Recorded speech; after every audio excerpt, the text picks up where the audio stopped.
In the introduction video to this video arc of the Lost Tome, list building concepts, the concept of the assassination and how it plays into list building was discussed. In order to fully understand the context of this video, please watch the introduction. A link to it can be found in the video description, or you can directly go there by clicking on the center of this video.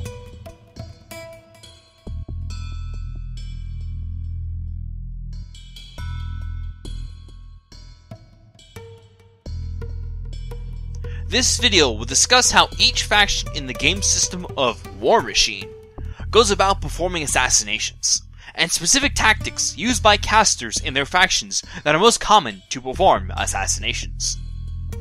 If you're looking for thoughts on a specific faction, there are timestamps that can be clicked on to take you to the faction in question in the video description.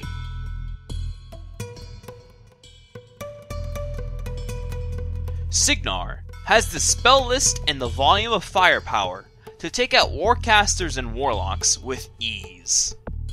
Epic Haley can easily perform assassinations through creative application of the spell Telekinesis, which allows her to place any model, friendly or enemy, within 2 inches of its current location, with an enemy model targeted requiring a magic attack roll. And this is especially effective when the spell comes through an arc node. The faction is also able to play very accurate shooting through the spell Deadeye, which grants an additional die on ranged attack rolls for the firing model's first ranged attack in its activation. Epic Haley also has this spell, and through the combination of these two spells, can apply ranged attacks at warcasters and warlocks. Striker 2 is very famous for assassination, as his overload ability allows the player to choose to roll a maximum of 3d6 and add that to Striker's strength, and then roll the same amount of d6 to see how much damage Striker takes after using this ability. Striker has the spell Velocity as well, allowing him to move 2 inches for each focus point spent to a maximum of 3 focus, meaning an extra 6 inches of movement. It is not uncommon for Striker to be attacking at a minimum of power strength 20. Epic Kane is also very famous for pulling off assassinations, and he is the go-to caster for Cygnar in order to perform them. Being speed 7, having Gunfighter, and a spell called Gatecrasher, which allows him to teleport 8 inches anywhere from his current location of him casting the spell, he has a crazy threat range. Kane is able to move 18 inches to perform an assassination by charging a model 10 inches and then using Gatecrasher. His feat, Overkill, gives him a cumulative +1 power to his Spellstorm pistols for each successful hit, and his pistols are rate of fire infinity. He is also Rat 9, and commonly brings rangers to go up to Rat 11 against his targets. Peace Striker, although not taken very often, can also perform assassinations through a classic tactic of casting the spell Earthquake through an arc node at enemy models, which knocks down potential screening models in order to shoot at the warcaster or warlock that was standing behind the affected models. Knockdown models do not block line of sight, allowing Striker's army to fire away.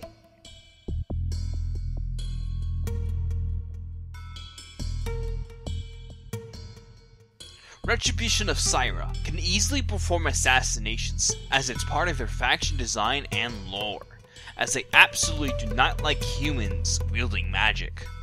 Because of this, they're far more comfortable assassinating warcasters rather than warlocks due to the prevalence in their faction of special rule Arcane Assassin, although it can be argued that this special rule helps against warlocks as well. Models with Arcane Assassin are able to ignore the armor boost that Camped Focus provides and spell effects that increase defense and armor. Raven is the go-to warcaster for Retribution for assassinations due to the power of her feat and spell list. She has the upkeep spell Snipe, which gives affected models/units +4 range on their ranged attacks. Raven's feat allows her entire army to gain boosted attack rolls and Swift Hunter, which allows them to move 2 inches after destroying an enemy model with a ranged attack. This is very commonly referred to as Snipe, Feet, Go. This is extremely effective on the Mage Hunter Strike Force, as their default unit attachment, the Mage Hunter Strike Force Commander, gives the entire unit Phantom Seeker, which is essentially the same as Phantom Hunter, except the rule only applies to ranged attacks. The unit already has Arcane Assassin and is range 12 base, which means that under Raven's Feet turn, they will have a 16-inch range, as they will most likely have Snipe on them, and essentially ignore every single defensive tech a Warlock or Warcaster can use in order to keep themselves alive, except high base armor. This is because the Mage Hunter Strike Force is only POW 10 on their crossbows, so having a base armor of 17 or above ensures that your Warlock caster or Warlock will most likely survive the firepower that this feat allows. Kaelissa, Knight's Whisper, is able to perform assassinations herself. She has the upkeep spell, Phantom Hunter, which allows a target model in her battle group to ignore line of sight when making charges, slams, and attacks, and ignore concealment and cover when making these attacks. Her gun, the Rune Bolt Cannon, allows her to remove a focus or fury point from a model hit, and she gains a focus point. This allows her to boost damage rolls, or to save that focus to buy extra attacks. Adeptus Ron brings the spell-based assassinations with the spell Telekinesis, which allows his army to move enemy models out of the way to clear charge lanes, turn models around to have their back arc face the Retribution army, and pull the caster out of cover or closer to the enemy. He also has the spell Force Hammer, which allows him to automatically slam enemy models regardless of base size, allowing him to knock down key models or, of course, the enemy Warcaster or Warlock. His feat, Arcane Alignment, allows him to land these Force Hammers easily, as friendly faction models in his control area gain boosted magic attack and damage rolls, which also saves his focus to cast even more Force Hammers. Considering that Retribution can bring Arc Nodes on heavy Myrmidons, players should be aware of the crazy lanes possible for Adeptus Ron, as he is focus 8, giving him a big control area and the distance to stay away from the fighting.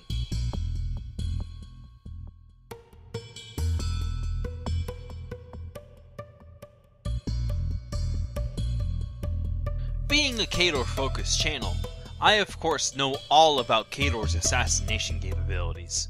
Khador's assassinations come from many different sources. P. Sorsha is very famous for acting as a super solo, which is a model that is extremely powerful that can turn the game around by themselves and provide little to no army support, while seeking to perform the assassination.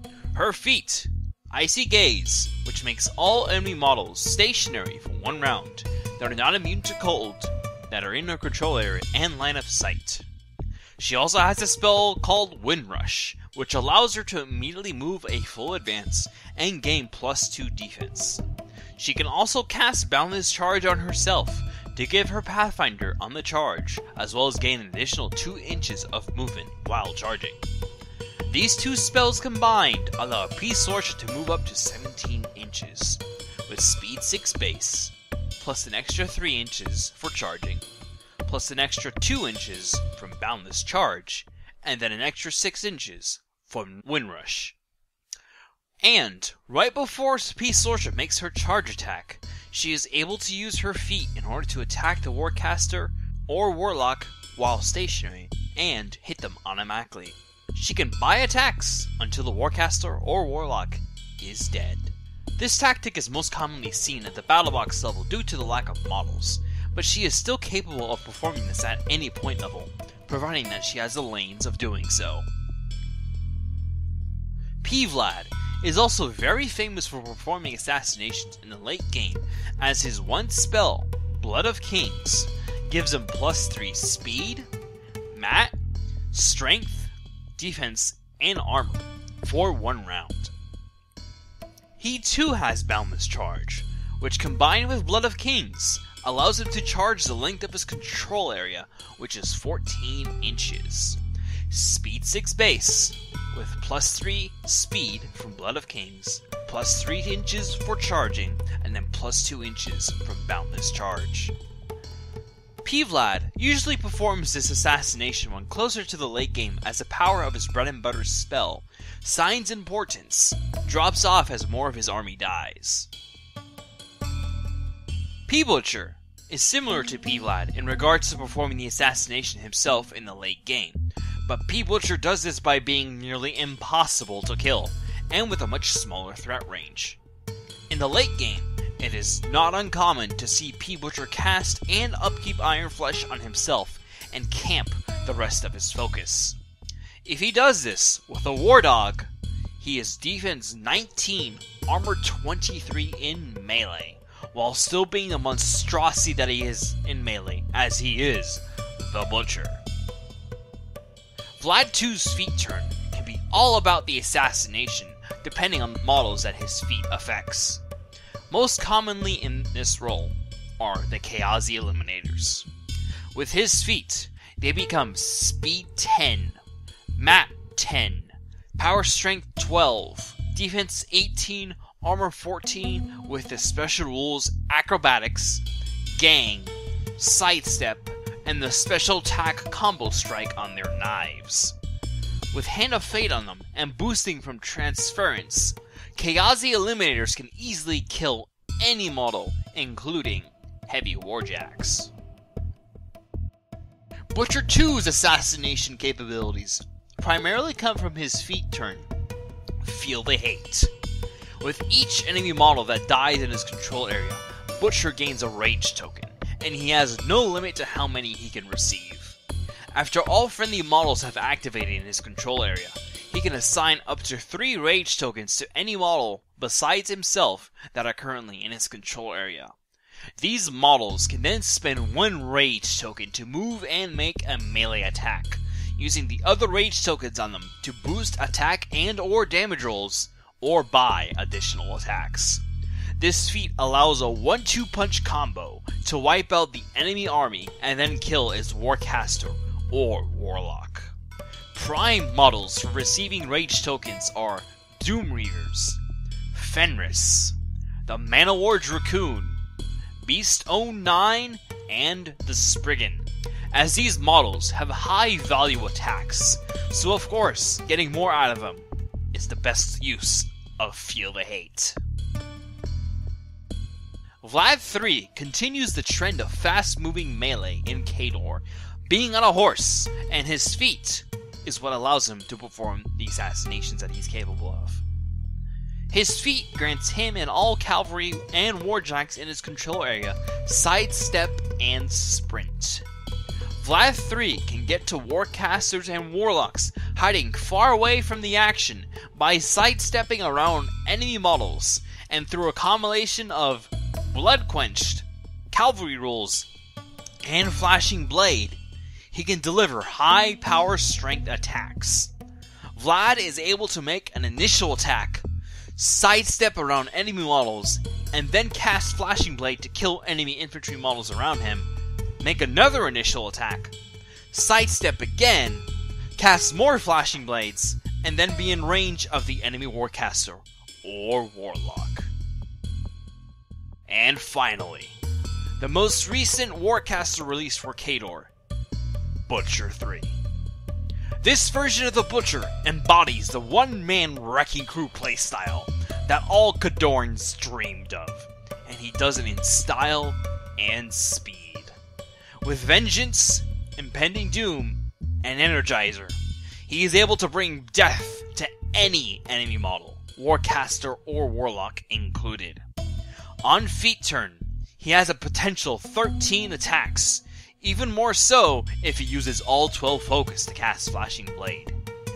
He is also the most common way that Khador is currently performing assassinations, considering his massively wide popularity amongst Khadoran players.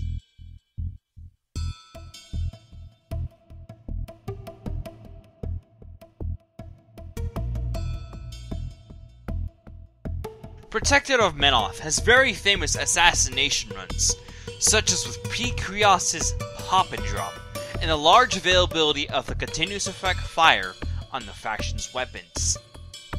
P. Kryos' Pop and Drop is a list design that abuses this Warcaster's feat, which knocks down all enemy models in P. Kryos' control area, regardless of having line of sight or not. Such a list brings along the famous shooting warjacks of the faction, such as the Reckoner, the Redeemer, and the Vanquisher, because knockdown models do not block line of sight and are base defense 5. Warcasters or Warlocks that are affected by this feat will most likely die to the incoming shooting from the previously mentioned warjacks. Continuous effect fire is famous for primarily killing Warcasters, as the damage roll is rolled at the maintenance phase, where the Warcaster loses all of the focus left on them, meaning that the potential damage roll from continuous effect fire is made on base armor. Warlocks, however, are not as easily killed by continuous effect fire, as they are able to transfer away this damage if they still have fury left on them in the maintenance phase. Fiora has the capability of preventing continuous effect fire from going out on models in her control area, and her Warjack bond allows the bonded Warjack to apply continuous effect fire on all of its attacks. Such a Warjack bond is most frequently applied to their Colossal, Judicator.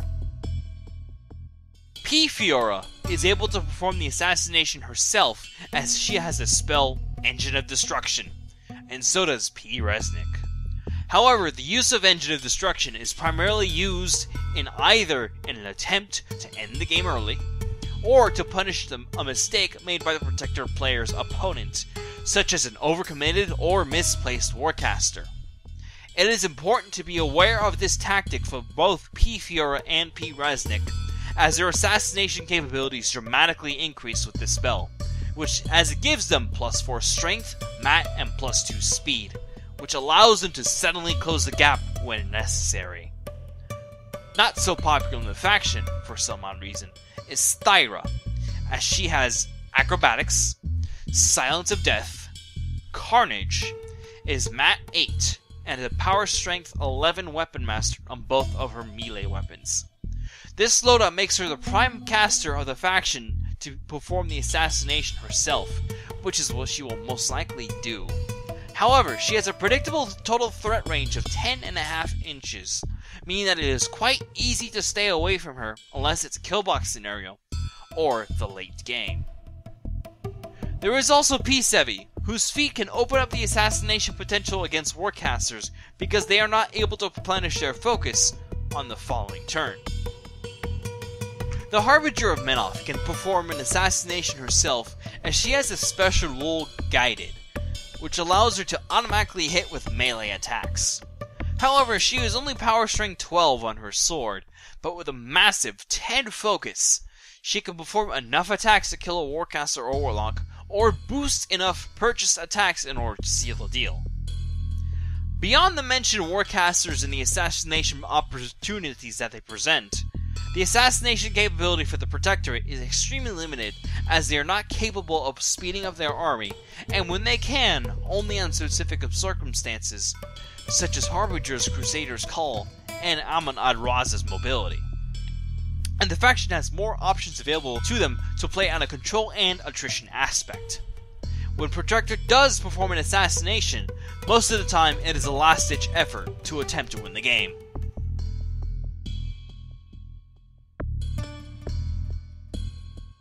Cryx's assassination capabilities primarily come from feats and through special rules. P. Denny is most famous for the combination of her feat and the offensive upkeep spell, Crippling Grasp. P. Denny's feat lowers all of the stats of models affected at the time of her using the feat by 2, including focus. In addition, affected models cannot run or make special attacks. Crippling Grasp is an upkeep spell that reduces the speed, strength, defense, and armor of an affected model/unit by 2, and the model/unit cannot run or make special attacks. With these two things combined, the speed, strength, defense, and armor are reduced by 4, which is absolutely game-changing if Crippling Grasp lands on a Warcaster or Warlock. P. Denny can then cast his spell Scourge onto the affected Warcaster or Warlock, and all of a sudden, that PAL 13 spell is far more powerful as the defensive stats have been lowered by 4. Venom can also be used as well, and is cast more often as it costs only 2 compared to Scourge's 4, allowing multiple attacks to go at the weakened Warcaster or Warlock. P. Denny's army also usually brings some shooting in the form of Nis Hunters. E. Gaspy is able to perform an assassination on his feat turn, as it allows him to bring back destroyed friendly faction models, and they return as solos. However, they must charge the turn that they come back, and they are removed from play at the end of the turn. Considering that this feat is rather predictable to see being played out, this feat is more often used as an attrition tool in order to swing the pace of the game over to the Cryx player. Gorshade 3's feat is an excellent tool to start an assassination run, as it allows him to place 3-inch AoEs on any number of friendly faction warrior models that are currently in his control area, and enemy models that are under these AoEs are made stationary unless they are immune to cold for 1 round, with the friendly faction warrior models being removed from play. Gorshade 3's army usually will consist of Black Bane's Ghost Raiders, as they are incorporeal models, which allows them to run through models to get to key models in the back of the army, including Warcasters or Warlocks.